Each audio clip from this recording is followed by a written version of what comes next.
Hey guys, if you're new to my channel, I've been on a 5-year mission to find natural solutions to hair loss. In that time, I have tried scalp massage, pumpkin seed oil capsules, microneedling, both with a derma roller and a derma pen, various strengths of peppermint and rosemary oil as a topical solution, with base oils of coconut oil, castor oil, and grapeseed oil, ketoconazole shampoo, ashwagandha, biotin, saw palmetto, and stinging nettle root capsules, and handheld red light therapy. I've also tried modified versions of proven treatments like microdosing finasteride and applying it topically via a homemade solution. This video is about experiment number 11, another topical oil, and the reason there is an experiment number 11 is because the first 10 have not delivered the results that I'd hoped for. My process has evolved over the years, and I'm now sticking to a single treatment for 26 weeks, taking progress pictures in artificial light with the same head angle, both with a set number of weeks of hair growth and after cleanly shaving it to 6mm, in the hopes that it makes it as clear as possible whether a protocol is working or not. So what was experiment number 11? There's been no shortage of suggestions coming in from the comments section, and I'd encourage you to keep writing them if it's either something you've heard is effective or has personally delivered results for you. Of the many possibilities, amla oil stood out as one of the many plant-based topical solutions. It is a relatively potent 5-alpha reductase inhibitor, which, as we know, is one of the drivers of hair loss. A 2012 paper looked at 17 plant-based solutions and found that amla oil was the second most potent 5-alpha reductase inhibitor. I couldn't really see hair growth products containing the most potent, safflower oil, which is why I opted for amla oil.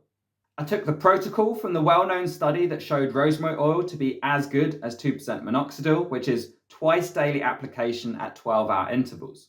What that looked like was a morning application around 8 AM, massaging it into the scalp for several minutes, and the same around 9 PM, wearing a satin bonnet to avoid getting it all over my pillow.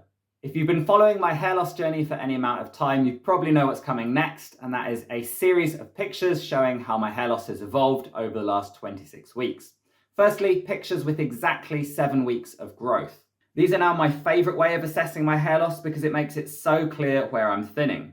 The Norwood scale would suggest that the next evolution for me would be to lose most of this central area here, possibly leaving me with a front tuft, which seems to be the way I'm going.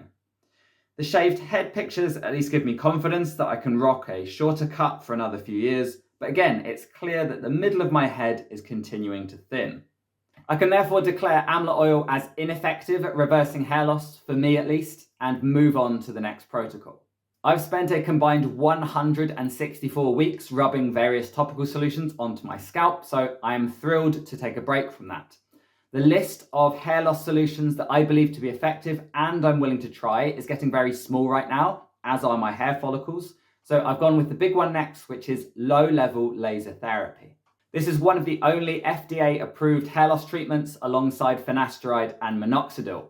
It's not cheap, and rather than waiting for the right partnership to appear in my inbox, I searched for a product that I liked and I reached out to the company to see if they would give me it for free.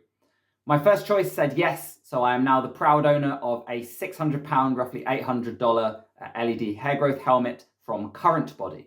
The reason I chose Current Body is that it ticks the boxes for wavelength, where optimal is 650 to 660 nanometers, and it isn't far off on energy, which would ideally be between 4 to 6 joules per centimeter squared per session. I've seen other helmets suggesting 20 minutes every other day, but from what I've learned so far from my other experiments is that a higher frequency is generally better for hair growth, so I thought that 10 minutes every day would be a more effective strategy. I'm already 4 weeks into my protocol with the first set of progress pictures due in mid-April. The experiment will end in mid-September. I may upload something around June or July, which is 90 days in. Otherwise, you will find my progress pictures uploaded to my blog post at 9to5strength.com. Thanks for watching.